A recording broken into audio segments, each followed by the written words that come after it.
Momen libur Lebaran dimanfaatkan warga Sumatera Selatan berbondong-bondong berwisata naik LRT Sumsel. Banyak dari penumpang berasal dari luar kota Palembang yang ingin merasakan naik LRT.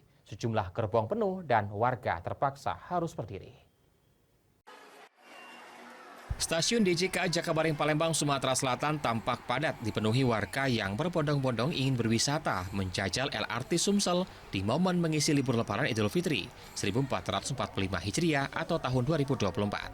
Banyaknya antusias penumpang untuk masuk ke gerbong LRT harus antri dan bergiliran agar tidak terperosok ke jalur LRT. Banyak dari penumpang LRT Sumsel merupakan warga Sumsel yang berasal dari luar kota Palembang yang ingin merasakan sensasi naik kereta LRT pertama kali. Dipenuhi penumpang membuat sejumlah gerbong kereta api Sumsel penuh. Para pengunjung yang tidak kebagian tempat duduk harus berdiri dan bergelantungan agar dapat menikmati perjalanan kereta api LRT Sumsel. Setidaknya ada 13 stasiun pemberhentian dalam perjalanan LRT Sumsel, mulai dari stasiun DJKA dan stasiun akhir Bandara Sultan Mahmud Badruddin II Palembang.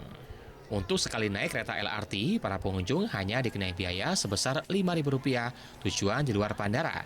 Sementara itu, untuk tujuan masuk bandara dikenakan biaya sebesar Rp10.000 dalam setiap satu kali perjalanan.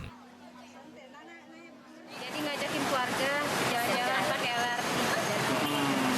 Untuk harganya berapa sih Mbak kira-kira? Kalau untuk harganya Rp5.000 satu orang.